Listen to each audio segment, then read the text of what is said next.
Yeah. Wake up with coffee and sports. Sunrise glow, listen coast to coast. A flow like you know. Offensively, who made them? Oh, Patrick Mahomes. Sideline to sideline with plays to show. This network's got the spark. When you put up 300 yards rushing against someone, that you got your butt whooped. I feel like I would have liked to see Oregon, Ohio State in the semis, not the quarters.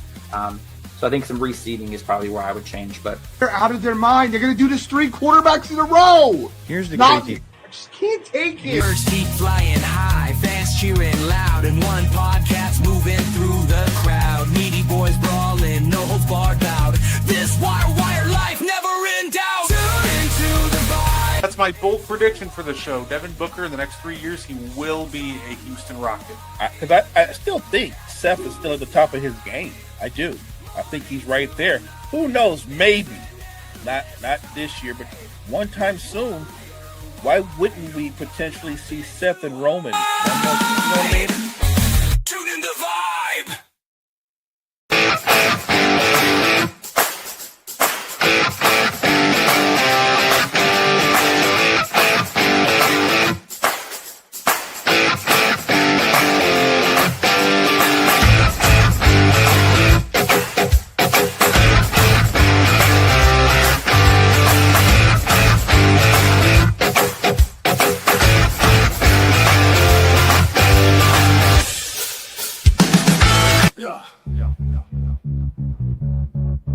Gardner on the mic tonight. News coming in left and right. Go better with the latest fight. Gene's got that insight sight. Champions rise and they fall. Wire to wire, got it all. Every move and every brawl. Tune in for the curtain call. Wrestling's off all night long. Catch the latest match and song. Ring the bell, let's get it on. Every story bright and strong. In the ring they clash and roar. New rivalries and so much more. Titles change and legends lore.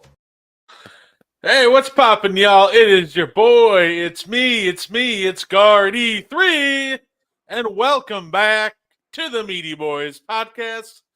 And, of course, joining me like every Tuesday, he is the greatest co-host of all time. He is Mo Better. How you doing, Mo? I'm doing great on a Tuesday night, a wrestling night. We're going to get into some wrestling. We're going to get into some elimination chamber. Let's go. No, absolutely. And yeah, no, let's go. Gene, you are absolutely right. Before we get into the, wrestling side of things, real quick, just a PSA, because to me, this was the weirdest thing ever. I don't know if you saw, Mo, but Rhea Ripley had to put out a tweet, saying that it is unacceptable to try to hand deliver, fan mail at, her personal residence. So I just wanted to throw out a quick PSA before we get started. These wrestlers are human too and deserve their own privacy. Go through the proper channels to send your fan mail. Don't be trying to send it to people's personal address, or don't be walking up to people's houses. That's just weird. Just want to throw that out there real quick. Agreed. But before we get into the WWE side of things, Mo, there's one thing from AEW I want to talk about that I think is rather interesting, Mo. And this was from Sean Ross of Fightful Select. Apparently, so a little backstory, there's a picture snap not too long ago with Shane McMahon and Tony Khan in a meeting room, and everybody was trying to figure out what the meeting was about. Well, we now have figured it out. Shane McMahon apparently wanted some equity in AEW. Well, that part they wouldn't confirm, but that was the rumor. But what was confirmed by sources close to Shane, that he was hoping to run a lot of things without having much product knowledge. And Tony Khan said he is good. Mo, what are your thoughts on that? Because to me, it's kind of wild he would ask to run things without really having knowledge of the product he's trying to run. I would say that Tony Khan's made some weird decisions in the past. He's made some good ones. passing on Shane McMahon is going to be one of the best decisions he's ever made. If you let a McMahon get their foot in the door, before you know it, your house is going to be on fire. I would just pass on that. The fact that he had no interest in knowing the product, but he wanted complete control, that's very McMahon-like, is it not? So good for Tony Khan passing on Shane McMahon. Their company, their product, what they've done in AEW, they don't need Shane McMahon. They don't need Shane McMahon. They're fine. They're good. Like Tony Khan probably said, no, we're good. We're good, fam. No, I completely agree. The big draw of AEW is being an alternative to WWE and bringing in Shane McMahon, which, by the way, if you had to take a guess, I'm sure Shane McMahon would bring a very similar booking style to like a WWE style booking. It almost would just go completely against the flow of what AEW is trying to build. So Great. I think it's the right call. And also, the other underlying issue is something like that.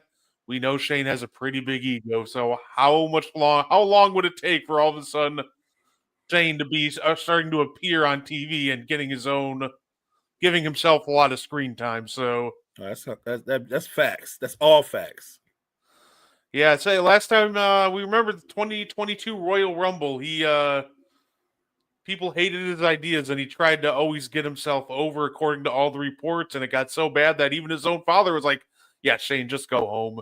I couldn't even imagine what would happen if he was unchecked. Respect what you've done, Shane, for the business, but great call, Tony. Just keep this man away keep him away from AEW.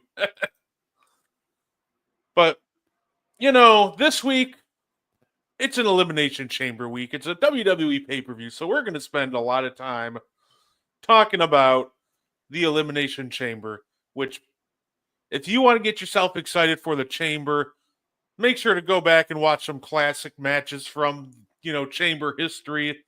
Two I highly recommend watching if you haven't seen them before. Go watch Shield versus the Wyatt family, and definitely go rewatch Roman Reigns and Sami Zayn from 2023's iteration of Elimination Chamber.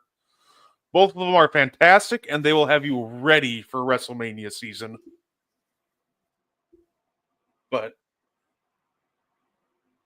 So here we go. Pulling up the card here from Forbes website. Now, we'll get to The Rock, Cody Rhodes last. Well, we'll save that one for last, because that's an interesting topic in its own right. Now, we're going to have a little fun. We're going to, try to predict the winners. But we're also going to try to predict what happens next. Like, do they have a match at WrestleMania, the winners or losers? And if they do, I'm going to try to guess who it's against. Now, our first match, Tiffany Stratton and Trish Stratus versus Nia Jax and Candice LeRae. Now, I'm curious, Mo, who do you think comes out on top in this one? I think Nia Jax and Candice LeRae come out on top. Look, Tiffany's good. She's already just won the women's. She's already a champion. She's elevating now. I think it'll be a competitive match, but I think the win in a tag team match like this at this kind of event, I think it means more for Nia and Candice LeRae. So I'm going with that duel to win the match. That I could actually see them trying like a shocker, because I know everybody's expecting Tiffany and Trish Stratus to win this one. It's in Canada, and Trish Stratus is, hometown. Right. Tiffany's got a title match against Charlotte coming up at WrestleMania.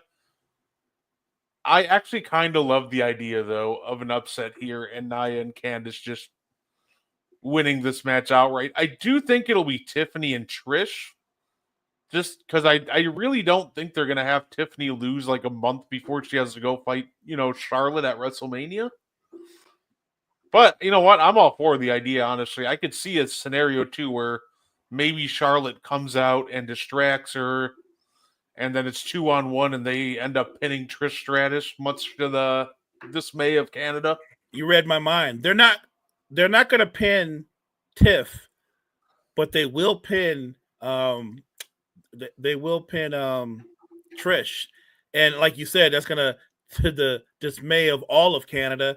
But I think that's how it works. Scarlett comes out some kind of way. The Queen gets involved and costs them the match. I don't think they'll win. They'll win clean, but I do think they'll win with interference. Yeah, no, that's fair enough. Speaking of this, like Tiffany and Charlotte feud so far, like I do think that Tiffany has to turn the tables on Charlotte here soon because like every single appearance, it's just Charlotte getting the upper hand so far and just kicking the crap out of her. And I get it. Like you want to, make sure the odds are like stacked against Tiffany and continue to build sympathy for her.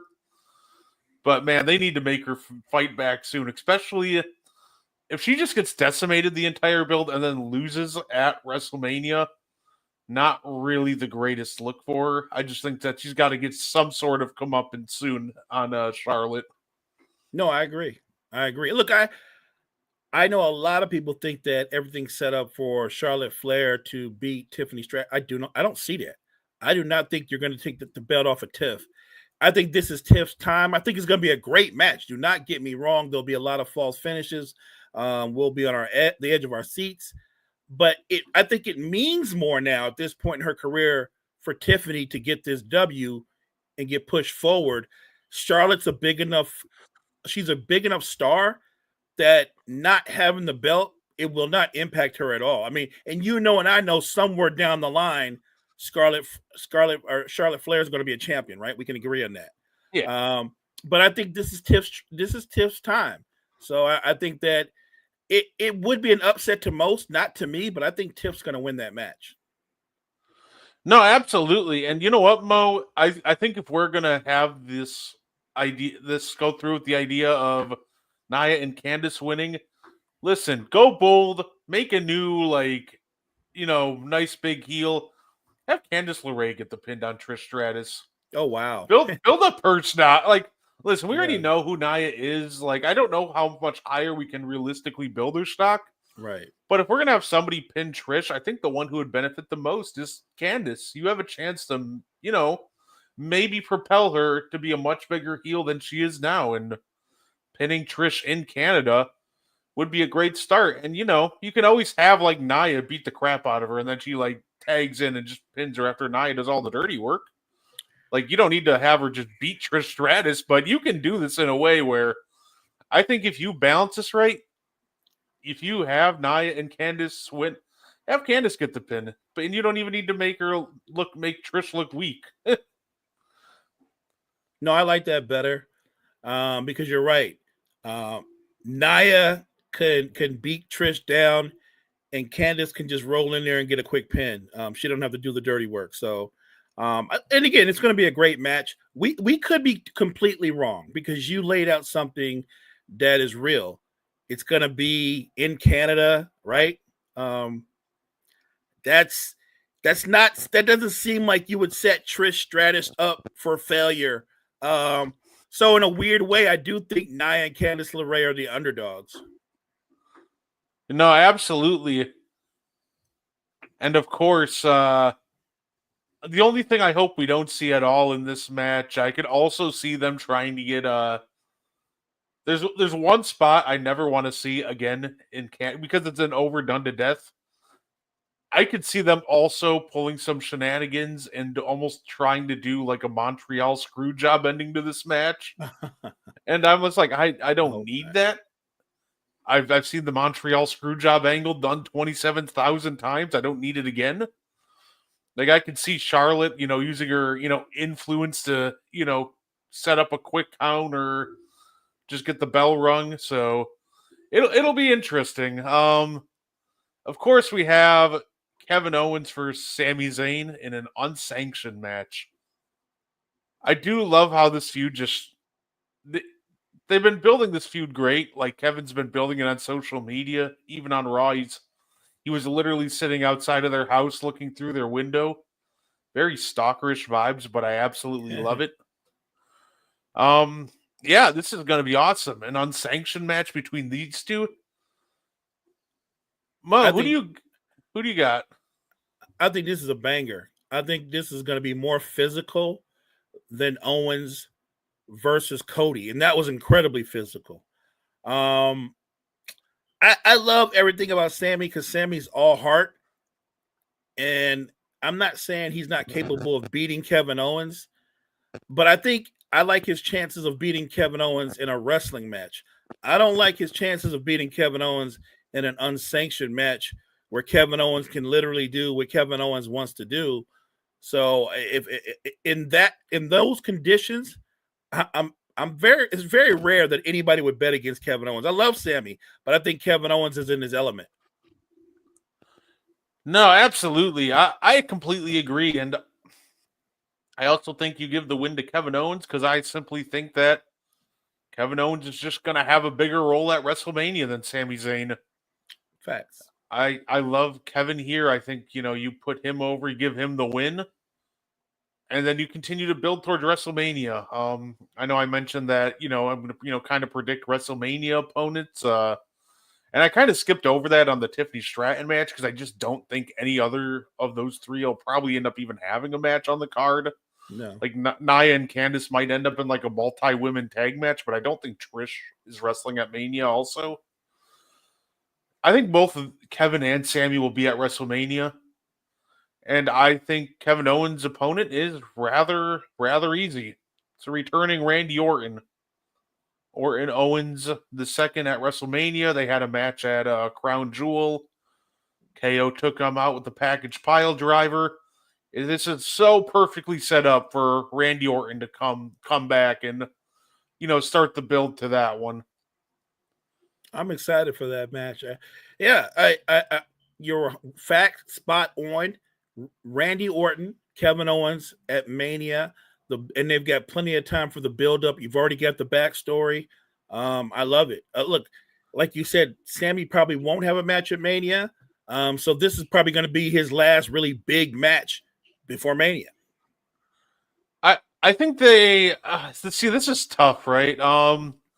I think Sami Zayn will probably be almost thrown into because I feel like they'll get the Intercontinental and US title on the card somehow. And I think that they'll do one of those multi-men ladder matches for the US title or the Intercontinental title. I think they'll sneak Sammy in there. He won't be one of the main matches like he's been in the last couple of years. Right. But I think he'll sneak in there. If they do that, if they put the US belt and the Intercontinental titles on the line, and I'm guessing that happens night one, that'll be great. Yeah, no, I listen, I would love it. Give somebody a WrestleMania moment of winning the US title. It's time to take it off Shinsuke Nakamura. I love Shinsuke Nakamura, but the problem is WWE just never seems to know what to do with Shinsuke. And that's shown in this US title run where he just hasn't done anything. Half the time I forget he is the US champion. And that's kind of a problem. You can put the title on somebody and just continue to build it and build up the legacy. Imagine how much fun a Sami Zayn US title run would be, or a Carmelo Hayes, or bring up Trick Williams from NXT. That'll be exciting. Put some young blood into there. I like the idea. Carmelo has a lot of charisma. He's an incredible in-ring talent. I like it. Even though Melo could go either way, he could be a heel or a face. I think he would be an effective champion. I like the idea. I hope WWE, Triple H and company and creative are leaning towards that way, putting in a fresh face and having a fresh face win the belt. Whoop that trick. Absolutely. Listen, Mo, you know what's going to happen? I think you put it on a face too, because if I'm booking the United States title, I'm absolutely at some point this year putting it on Jacob Fatu and giving him a dominant undercard title run. He's gonna be dominant. Kind of take it like what you did with Gunther before he moved up to the world title. Give him the US title and just let him run with it for a year or 6 months.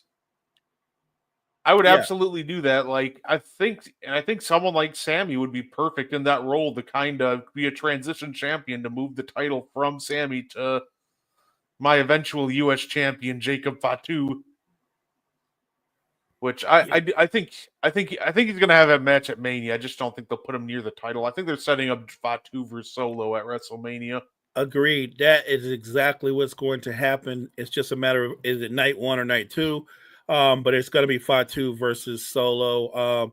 I think once they get in the ring and they compete, this kind of like maybe it puts the nail on the bloodline, right? It's almost, I feel like the bloodline will be basically disbanded in some kind of way, right? Solo's no longer his version of the tribal chief. Roman is walking around and he's got the Ulufalo. But the question, he has it, but who's rolling with him? Jay's getting ready to take his shot at being a champion. I guess he still has Jimmy there. Maybe he can rein in some of the other guys, but I don't feel like that's how it's going to go. But I do think Mania is the start of not Solo, but Jacob Fatu competing more and more as a solo competitor. Yeah, and in that match, I wouldn't even think twice about it. I would, after Mania, I would start a solo redemption arc, but that would only come after Jacob Fatu absolutely just destroys him at WrestleMania. Honestly, I know. Listen, I just would love to see them just book Fatu absolutely as strong as possible at WrestleMania. And I would almost have it like a glorified squash match where Solo gets some offense in and then Fatu just kind of shakes it off and finishes him off. I hope you're right, too, because what I don't want to see, I don't want to see Jacob Fatu versus Braun Strowman. I don't want to see that. I know they've given Braun Strowman a couple of moments where he's taken Fatu out or he's gotten a win in a tag match. It has to be believable. It's not believable to me that Braun Strowman can beat Jacob Fatu in a match one-on-one. It's not believable. He's certainly more powerful, but let's agree that Braun Strowman doesn't have a lot of versatility in his repertoire. You know what I'm saying? Like he's not a one-trick pony, but he's like a two-trick pony. No, absolutely. Of course, we also have this women's elimination chamber. Now, I think this is interesting, and I feel like we're going to get 2 returns on this night. I don't know if they'll go with full all-in with 3, because, I don't know, 3-4 returns in the same show seems like overkill, so I want to think that Jade gets involved here, and Randy gets involved in the unsanctioned match. I think those are the 2 returns, and, well, the real question is there's rumors of a Roman return. So I guess before we get into this one, Mo, do you think 3 returns in the same night is kind of an overkill, or do you think that's a fine amount for a pay-per-view? To me, it's all about how you do it and the timing of when you do it. You know what I mean? Timing is everything. I think you get 2 returns. But if you do get 3, I'm here for it if it's done correctly. I want to see Roman Reigns if he's fully healthy at WrestleMania in some form competing. The Jade part of it is very interesting because you and I were talking earlier before the show about who we thought may win. I guess we should do it. We could do it kind of like the way Gene, the NFL Genius, and I did it this morning on the morning show where we said, what percentage do you give this competitor or that competitor? It's easier that way. Like, let's keep it a buck. I love Naomi. I've always been a fan of hers. If you ask me what percentage Naomi has of coming out of the Elimination Chamber, the winner, I would say 0.00. I would say Bayley has 0.0 chance of winning.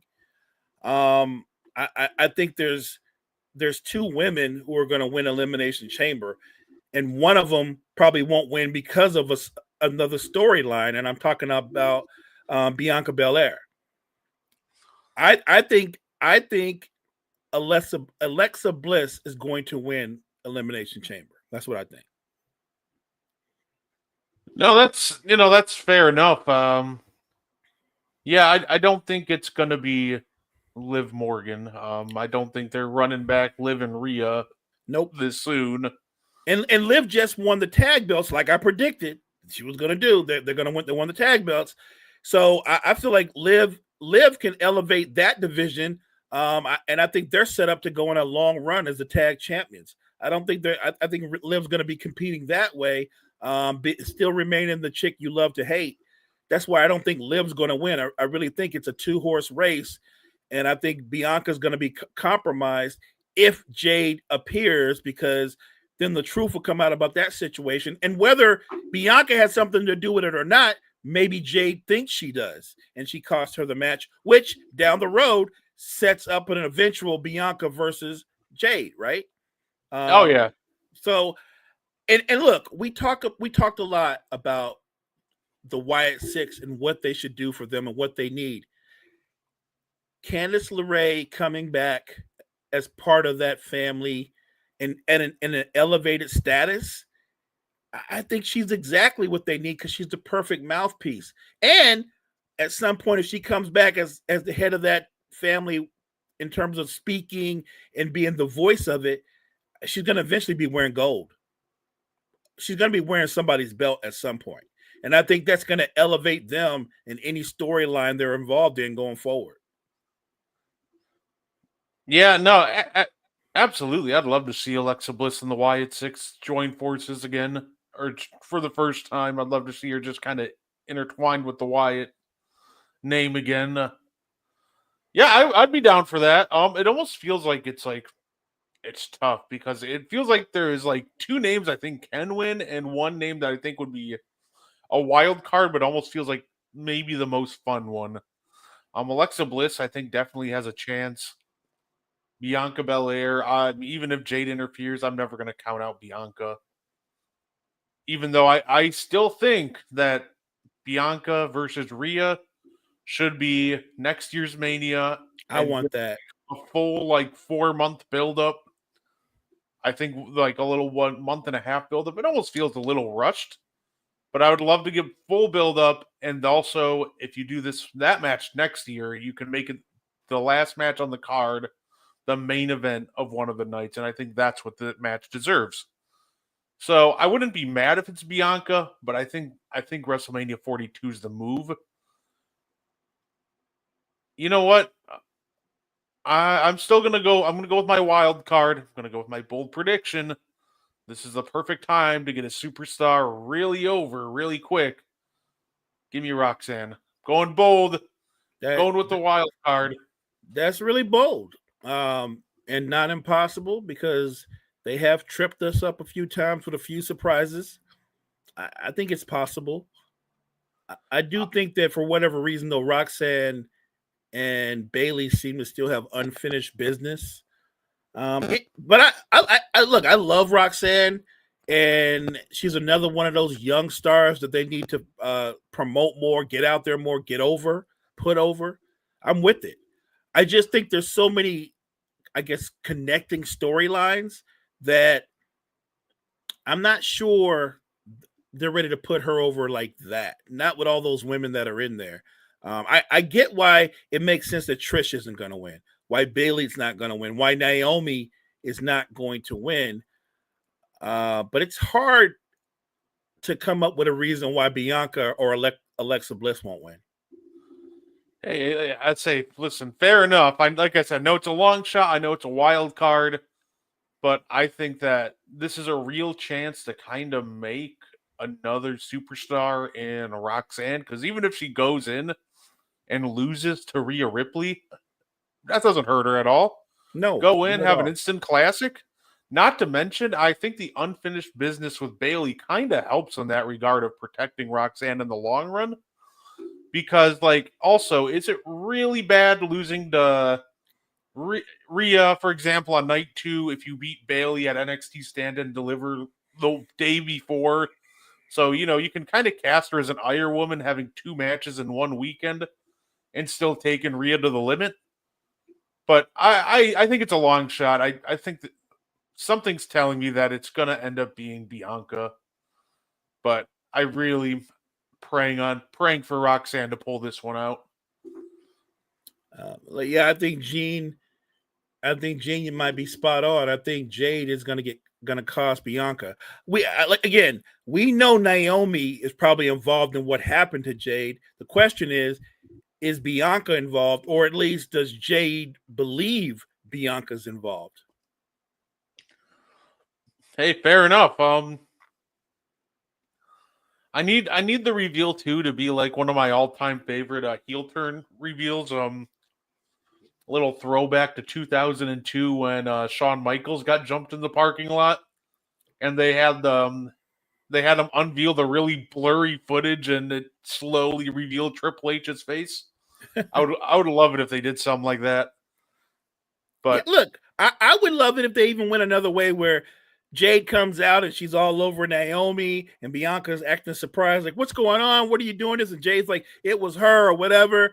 And then suddenly there's a smile on Bianca's face, like, it was us. You know what I mean? Like, I could go with Bianca Belair having a heel turn because she's a gifted enough talent that her being a heel, I think she'd be a great heel. I think she'd be a tremendous heel. I think she's a better heel than Naomi would be. And Naomi's kind of like a sidekick, but Bianca can carry the heel thing for a minute.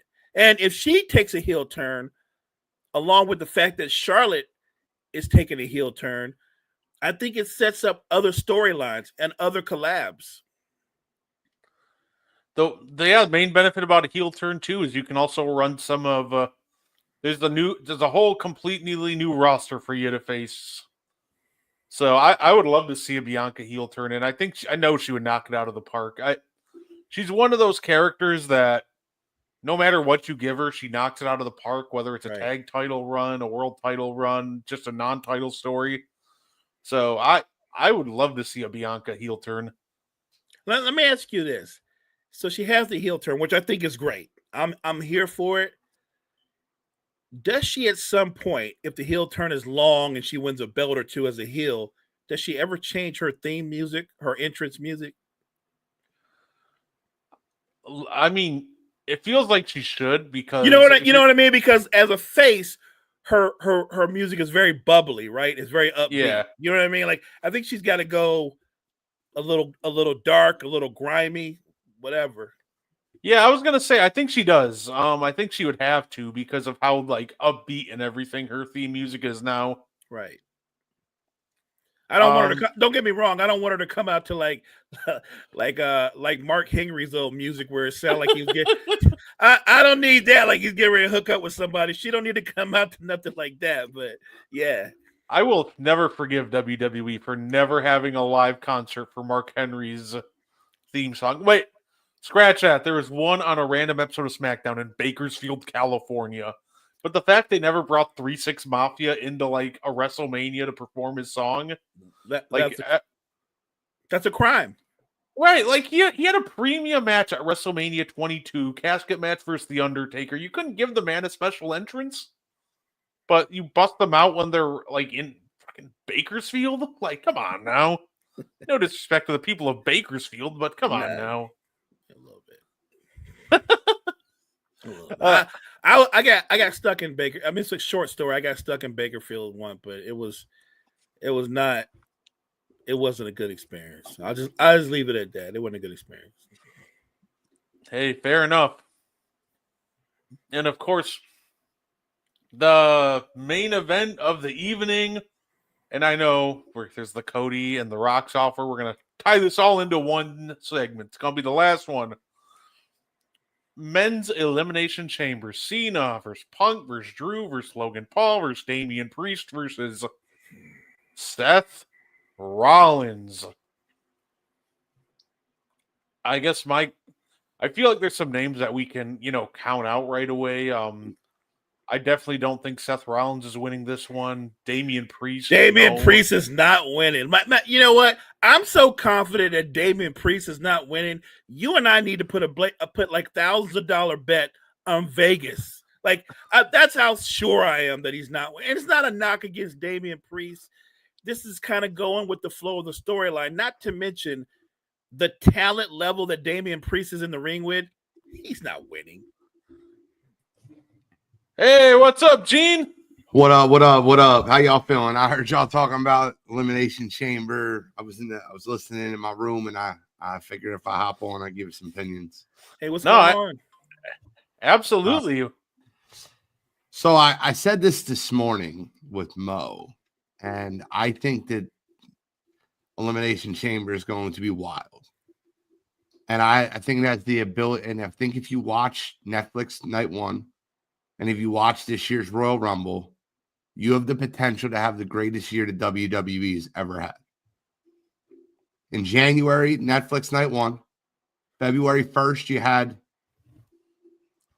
essentially the best Royal Rumble I've seen in the last 20 years. Elimination Chambers on March 1st, right? Or is it February? I think it's March 1st, right? Yeah. You walk into March and you can have the greatest Elimination Chamber of all time. WWE has been setting themselves up for some great things. Here's where I'm at. John Cena is going to win the Elimination Chamber because they're going to give him a WrestleMania main event. I'll leave it there because I know what you're getting into next, and I will get you. I do not think that's I don't think that's the full main event for WrestleMania Night 2. Hey, you know what? That's fair because I actually agree with you. I do think it's going to end up being John Cena winning the Elimination Chamber and stamping his ticket to WrestleMania.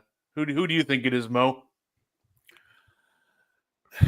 I feel like if Cena's gonna have his farewell tour and have his WrestleMania moment, one last one, he's got to win. It's now or never. So we were doing percentages this morning with the women's Elimination Chamber. So if I was doing a percentage, I think John Cena's got a 60% chance to win the Elimination Chamber. I like that number. No, absolutely. Yeah, man. It almost feels like the other 50% or the other 40% you can split between Punk and McIntyre, and I think you'd almost go a little higher on Punk because we know Logan Paul, Priest, or Seth aren't winning this one, but see, the one thing about Seth is, and this is the way Paul Levesque's always been, they're going to pay him back. He's been taking a lot of very bad falls, like when it came to him losing Night 1 to CM Punk, when it comes to him not winning the Rumble. He was the MVP of last year's WrestleMania. They're going to pay him back. I think that payback happens with a match versus Roman Reigns in which Seth Rollins wins. yeah, no, I think that's a great call. I think Seth and Roman is happening at this WrestleMania, and I think Seth should win. I think a win benefits Seth Rollins a whole lot more than it benefits Roman Reigns at this point, and it'd be great to, give Rollins that payback because he did put his body through absolute hell last year at Mania, but he did it for the sake of the company and the stories being told. So he absolutely deserves to beat Roman Reigns, and I think he also definitely deserves maybe a world title run down the road at some point this year. Now, I do think that there is another factor to this world title match on night 2 that makes it unpredictable. Yep. Because that last segment on Elimination Chamber or First, wherever it is. But Brad, I read your article, and it's a great article. And I don't know if you heard this morning's morning show, but me and you were on the same wavelength. oh, really? I'm not kidding. I thought I was the only person that thought that. And then I read your article, and I'm probably, I guarantee you wrote that article before this morning because it just got posted today. But I can't believe that me and you are in the same mindset. Yeah, no, absolutely. I think The Rock's corporate champion, I think it's almost like the Liv and Raquel situation where I think Cody Rhodes is too obvious. So I don't think they'll do that. Unless they're really trying to play the whole, we gave you the answers right in front of your face card, which is possible. But I think it's Punk. I think it's CM Punk. This is a guy who left the WWE, and his big hang-up was the WrestleMania main event back in 2014. That was one of his biggest hang-ups. And who better to give it to him, ironically, than one of the guys that he hated on when he left? He comes back, and ironically, it's The Rock. The Rock can give him everything that he wants. He just has to be his champion, and I think that will happen at WrestleMania. I think it happens at Elimination Chamber. Hey, you know what? That's fair enough too. I could absolutely see that happening at the end of Elimination Chamber. I could almost. That's the kind of the fun part about including The Rock in this. By them having that as the last thing of the night, I think that's the order. I think the order is WWE, Cody Rhodes addresses The Rock's offer. I think it's after the men's Elimination Chamber. Oh yeah, if it's after, then something big has to happen. So yeah, I think that The Rock, like Cody turns The Rock down. The Rock gets into a fight with Cody. They're going back and forth, and all you hear is and CM Punk comes down, takes advantage of an already beaten Cody. The Rock brings an official down. They ring the bell. They set up a title match, and CM Punk loses the Elimination Chamber, but leaves Elimination Chamber as the WWE champion. And I think that would be perfect. I think you build up Cody Rhodes. First off, this really protects Cody Rhodes because he still looks strong, even losing the title at that point. But also, you got to tie this into your big story of the summer. John Cena retirement tour. Who better to knock off The Rock's corporate champion than John Cena, the ultimate babyface? And not only that, one of CM Punk's biggest rivals. At SummerSlam. You got me. I'm on board with everything except the very last part. I don't think The Rock's gonna put Cena over. I think it's a great story, and he gets a shot at the belt. But so to me, wrestling, even though we know it's entertainment, it has to be something that's sellable. I don't think the current version of John Cena is sellable to beating CM Punk. I've seen John Cena wrestle lately. He looks like an old man.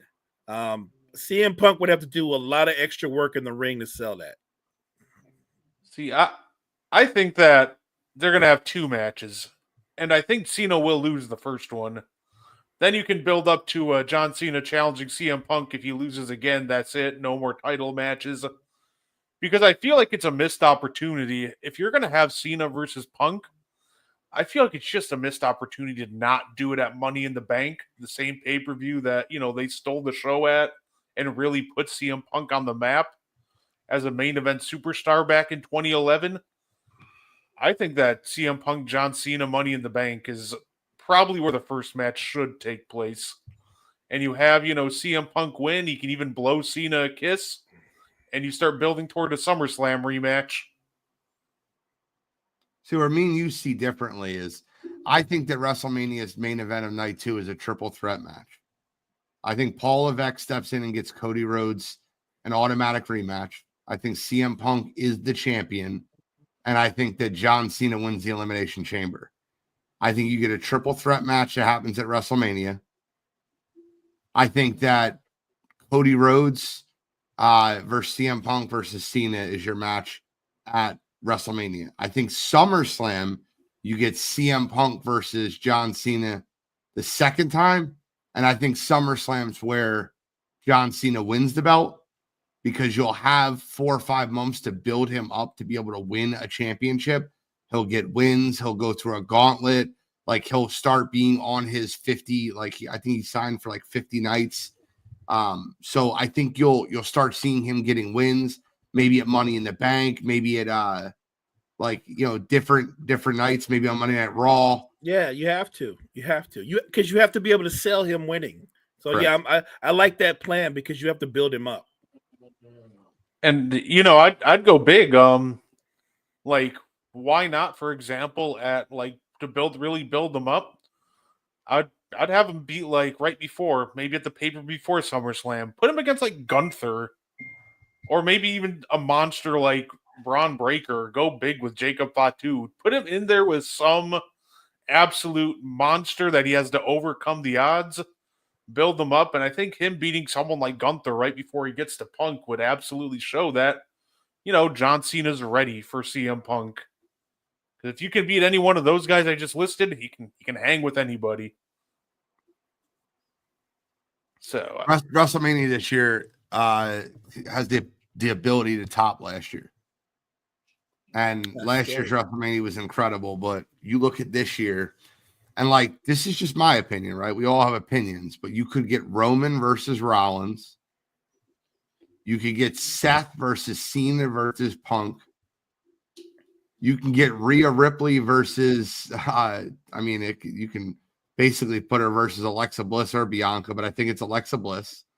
You can get Bianca versus Jade versus Naomi in a triple threat match, little black girl magic match.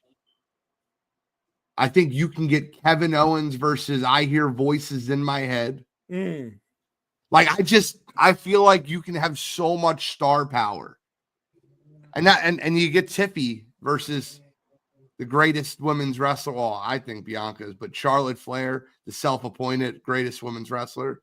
And you get Tiffy time. Like, I love the direction in which the WWE is headed.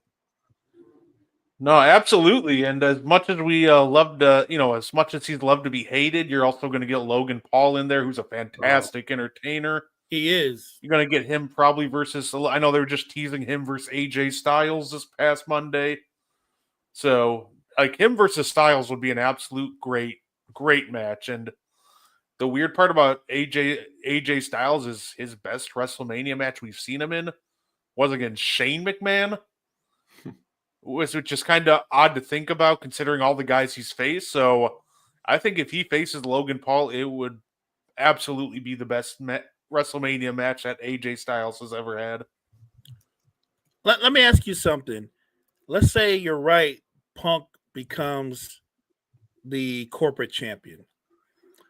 Do they take from the old formula where Punk is the corporate champion, but they also have a couple of other, I guess, stars that are part of the corporate family, if you will? Do you know what I mean? Like, they always have somebody to kind of have their back when you have a corporate champion. Yeah, so like who are going to be the Pat Patterson and Gerald Briscoe, kind of like the underling guys to help out Punk. You know who would be perfect for the job because people hate him. They love to hate him. I think Dom would be perfect. Dom would be perfect. Like, honestly, they hate Dom. Can you imagine Dom? Because when Punk turns, the heel turn, I mean, the boos are going to rain down like the night Hogan turned on the WCW. Who receives more boos than that? Dom does. Dom's the perfect guy to just make them hate Punk even more. And if you're going to give that kind of group beat up dummies, like kind of somebody to get beat up, honestly, the Judgment Day might be perfect. Like, at this point, the only one you really look to protect in the group is Dom. I think Finn Balor's going to be, going away from the group anyway. Yeah. But you put like Carlito in there to get beat up for CM Punk and Dom, and maybe throw in somebody else that you don't mind seeing get beat up. I almost think that they would make perfect lackeys for corporation 2.0. I think that I think Judgment Day is going to get bigger before they get smaller. You think they're going to get bigger? Wow. Yes, I think they're teasing adding another member with the Dominic and Finn Balor conversation. I don't think that the Liv Morgan Raquel thing is going away.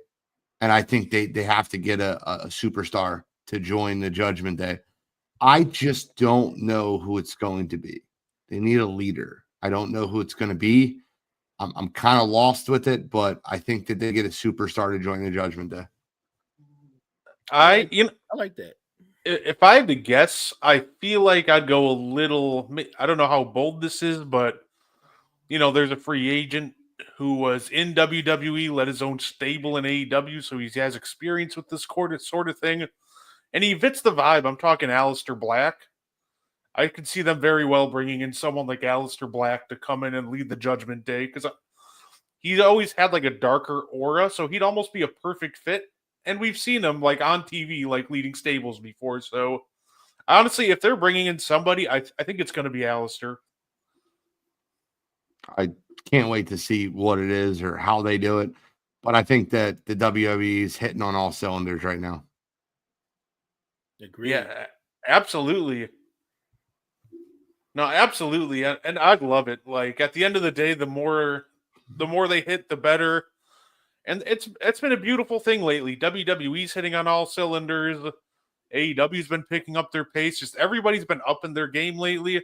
Just a lot of great wrestling to watch. Oh yeah, next TNA. You got so much going on with Obafemi getting ready to take on Moose. Yeah, Obafemi versus Moose. That's gonna be a banger. I say we got the Hardy Boys back too. They're actually gonna be wrestling tonight in NXT. I don't know. Look, I'm sure you've watched the Hardy Boys over the years. I have too. Man, they look old. They look old, man.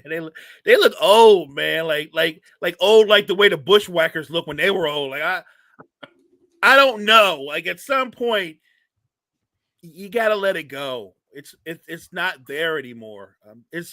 They look really, really old. Like, wow. Yeah, I completely agree. They're not my cup of tea anymore. Obviously, I love the Hardy Boys. Obviously, I kind of named. They're kind of part of the name of the show, ironically, with the way I spelled boys. But right, yeah, no, 2025 Hardy Boys, not it for me. But you know what? They're coming back, and I know a lot of people are excited about it. No, I agree, but I'm just saying they're so old. Yeah. They make the New Day look young. That's how old they are, and the New Day aren't young. I'll say, and by the way, definitely, guys, if you want to see some great wrestling content too, you can check out your boy Gardy 3 wrote writing for the Wire to Wire Sports Network site. So, like I said, you want some great wrestling content, you can also go to the site and check out some of our articles. But speaking of the New Day, like, I'm kind of disappointed with their heel turn. They've had this phenomenal heel turn, kicked out Big E, and it looked like they were going to do great things. And it's only led to them feuding with, like, the LWO for the past, like, 3 months, and it just won't go away. They went from great heel turn to now I'm just like, can you please just get off my screen? Because you're not really doing anything. Can they trade the whole LWO to AEW? Where they would be appreciated way more because they're great wrestlers but have no storytelling ability. Yeah, that's am I crazy to think that? Like I could deal without the first 10 members of the Royal Rumble. Like they're all, and you notice every year now it's like becoming like it's all like last year was Jay and Jimmy, and then it was all the luchadors. It was just like it's Ray, it's Dom, it's not Dom's not luchador, but it's whatever, all those guys. I hate Dragon Lee and just delete them all. Like what's the new guy, Brett? The new guy, he just the guy with the mask. He just started. Penta? I mean, I'm with Gene. They are incredible wrestlers, but there's no storyline for them. No, nothing. I don't even know if you could put them on next. Like they don't really fit in the way that they use them. They almost use them like lackeys because 9 times out of 10, when they run down to the ring, they get beat up. Yeah. Yeah, like the original, like bringing them back originally was a cool little moment, bringing back the LWO, but now it's just like, all right, kind of overstayed your welcome at this point. And his group of idiots. Like I just like I watch wrestling every Monday and Friday for Raw and SmackDown, and I don't even know the other people in Santos Escobar's group. Like, I can't name you more than 2 members of the LWO. It's Ray and Dragon Lee. I have no idea who the other people are. Yeah, I remember. I just remember panicking so hard when Penta was about to debut, and like 2 weeks before, they had Ray run a segment where he goes, "Yeah, me and a mystery partner are going to take on the New Day." I'm like, It's like, oh my god, no, we're not putting Penta in the LWO, are we? Like, we don't need to put every luchador in the LWO. Can I tell you who I want more of, though? Just like I want less of the LWO, I want more of R-Truth. I love R-Truth. He is so fun. Louisiana Night, like, come on, bro. I was in tears. Like, he's like, oh, I got a guy from Louisiana. He's like New Orleans kid. I'm like, what? Louisiana Night. I'm like, oh, LA. I get it. He's got such a great sense of humor, and He's his so timing, fun. his comical timing is point blank. I love him. He's a, When he he's called- a national treasure. When he called Triple H Tiamto Chopper, I was in tears. It's so is Triple H. That was funny. He looked like he's about to die laughing. That's why he had to excuse himself so quickly. Yeah, R-Truth is phenomenal. I'd love it. He has just such a wide range of characters, going from main eventing pay-per-views to now being comedic relief. He's just absolutely terrific at everything that he does. And if there's somebody that crosses over to TNA from WWE, R-Truth is somebody I'd love to see back in TNA for a night. Because he was there for a while. He was a main eventer in TNA for a while, so I'd love to see him make the jump for a night or two back to TNA. Be a great tribute for him. I love him. I can't get enough of him. Every time he's on TV, I'm locked in. Yeah, no, absolutely. And the last thing I want to throw out there before we have to get up and out of here, by the way, The Rock, one thing I want to say about his segments, his segments would be perfect if they were like 20 minutes shorter. Did I like the great message? Did I like the overall message that he was sending? Yeah, the corporate champion. I think that's a great idea. It didn't need to take 26 minutes, though. Like, why did it have to take almost a half hour? When he got to the point, it was great. But this is the same thing that happened the night after WrestleMania when he came out and dropped like a 40-minute promo in Philly.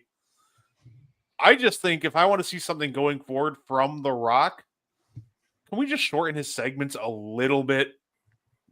Let me give an opinion there real quick. I think that The Rock is one of the most selfish human beings I've ever listened to talk on a mic my entire life. Like, the more and more he hogs spotlight, the more and more he like works everything on his time. I'll be honest with you. Last week's SmackDown might be the worst episode that WWE's put out in a year. It was a terrible segment. Awful. You want my championship? No, Cody. I want your soul. I thought I was watching Days of Our Lives. I didn't know I was watching WWE anymore.